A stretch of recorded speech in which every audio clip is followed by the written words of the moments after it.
Hey, I want to welcome you to another episode of the Mission Matters Marketing Podcast, your source for all things marketing. My name is Adam Torres. You can follow me on Instagram at AskAdamTorres. Keep up with my book releases, book tour schedule, signings, all that other good stuff. Always love to connect with you there. And as always, if you'd like to apply to become a co-author of one of my upcoming books, just head on over to the website, missionmatters.com, and click on Become an Author to apply. All right, so today I have Bryan Kimbell on the line, and he's founder and chief strategist over at Atik Marketing. Bryan, welcome to the show. Thank you for having me, Adam. All right, so I'm excited to get to today's topic. So we're going to talk about the benefits of being a purpose-led brand. But before we do that, let's get a little bit further into Atik Marketing. Tell us a little bit more about your company, please. Yeah, absolutely. One of the first questions I get is, where'd you come up with Atik?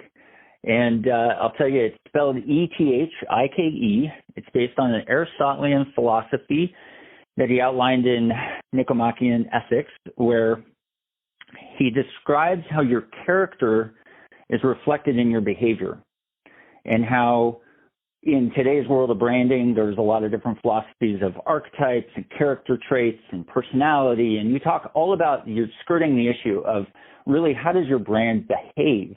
That's where I'm going with Atik Marketing, is pulling the philosophy of behavior-based character development within a brand. So you're developing this personality and this archetype for your brand. Now, how does that brand behave? How does that person, so to speak, that archetype, how do they behave in all facets of the business? So I'm taking it from my experience working as a consultant from an agency all the way through to working on the brand side and running sales and marketing teams internationally. Now relating all of that experience into helping executives to really understand how their brand is behaving and how that relates to their ability to attract and retain customers. That's awesome. And I think that's a great transition. So into today's topic, so talking about the benefits of being a purpose-led brand, where do you want to start with this one? Yeah, what's really interesting is that over the last 5 or 6 years, there's been a big groundswell of purpose-led brands doing just amazing things. And some research has come out recently, refers to 80% of customers that expect businesses to contribute to society, yet we only know that 25% of those consumers trust businesses to do the right thing. But if only the business leaders knew that purpose-led brands grow up to 14 times faster than their counterparts, I believe that they would do the right thing, that they would contribute to society and become purpose-led. Many of them don't know how to make that leap. How do we go from making widgets to making widgets for X, for something else, for a larger, broader purpose of things? There's many examples of it in today's society, but that could bring us down a rabbit hole of different examples, and I'd love to discuss any of those with any of the listeners. But really, the benefits way outweigh those costs of switching to or becoming purpose-led and becoming passionate about even your personal passions as an executive can turn into great rewards on the corporate side, on your business side. So Bryan, and I like where you're going with this. So meaning, once upon a time, the idea of being purpose-led or having maybe even a business with a double bottom line and that social aspect of it kind of ingrained, like a Tom Shoes, one of the pioneers, or things like that. I mean, once upon a time, that was looked at as something that was novel almost, or just something that you did. But now, with society, with buying, with consumers voting with their dollars, I love that stat that you bring up where it's saying, no, there's actually a business case for this also. So if you can create these win-win scenarios. So if a business owner or business is listening to this right now, and I don't want to oversimplify this because there's only so much you can do in a 15-minute interview, right? But if somebody's even thinking along the lines of maybe going down that other route of becoming, what are some of the, becoming more purpose-led in their overall mission of their company? What are some things for them to consider that can kind of help them start going down that path? Yeah, that's a great question, and I'm so glad you asked it because it is the fundamental first thing that I try to drill down to when I work with clients, and that is really defining the one thing, the one thing they want to put their flag in the ground about, and they never compromise on. Now, core values are one thing that's overlooked in many corporations, and they say they have values, they have corporate values. Many of them mention return to stakeholder profit, or returning profit to stakeholders, which isn't a core value. It's a result of trying to reach a different goal.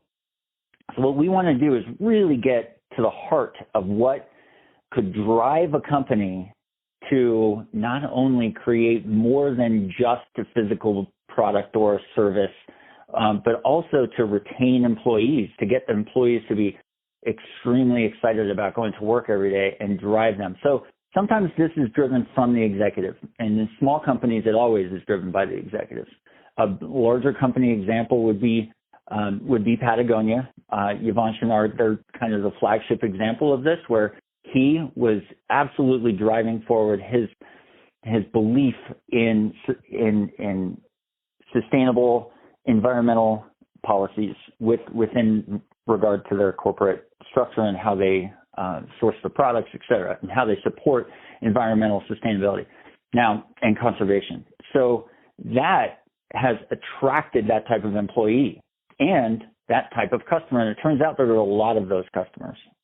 So they've been growing massively over the last decade, especially when they've been able to put that flag in the ground, and they've really, really claimed that one thing that they're all about.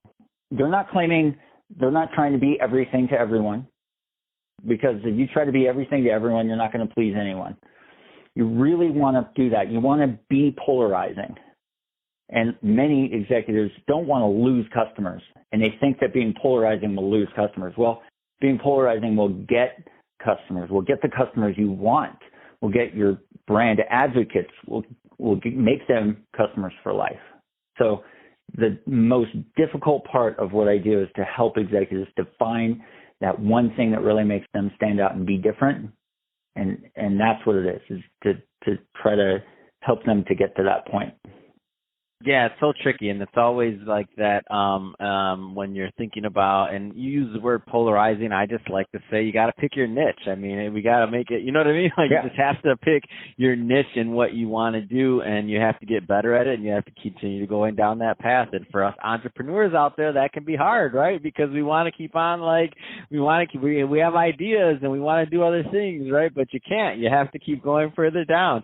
It's funny, like, even on my team, when we talk about, like, other things that they want me to do, and I'm like, nope, our niche is podcasting. How about we just keep on doing that? It's working. But it's you know, and that's what you have to do, though. And it's like, oh, right. But if you were to do this, if you get into this, then we could have that market too. I'm like, nope, let's just go further and become the best podcast company we could possibly be, and that's what we'll do. and you know, things are going to come and go, but we do well in that market. We don't need any other market. You're fine. And that's perfect. And there are many companies out there, they look and they say, well, we have a lot of competition. You say, okay, so you're trying to grab every customer from them, or the ones that are right for you? And when you look at market share, et cetera, if you look at a market and you say, well, there's a ton of competition, but there's no clear leader, you should be that leader. So put the flag in the ground, stake a claim, see that is, as long as you're in the right industry, that is. And sometimes companies make pivots and they move to different industries because they find out that actually what they're doing wasn't a good fit for that one. Could be service related or product related. But there are many ways that you can actually expand and grow your business, driven through purpose and through a belief in what you do, rather than through money. And money is a result. It's something that comes as a result of reaching a different goal. Becoming the best podcaster company in the world, that it doesn't say the richest, but as a result of reaching and becoming the best podcaster or podcast company in the world, you will find the financial benefit along the way. That will come to you as a result.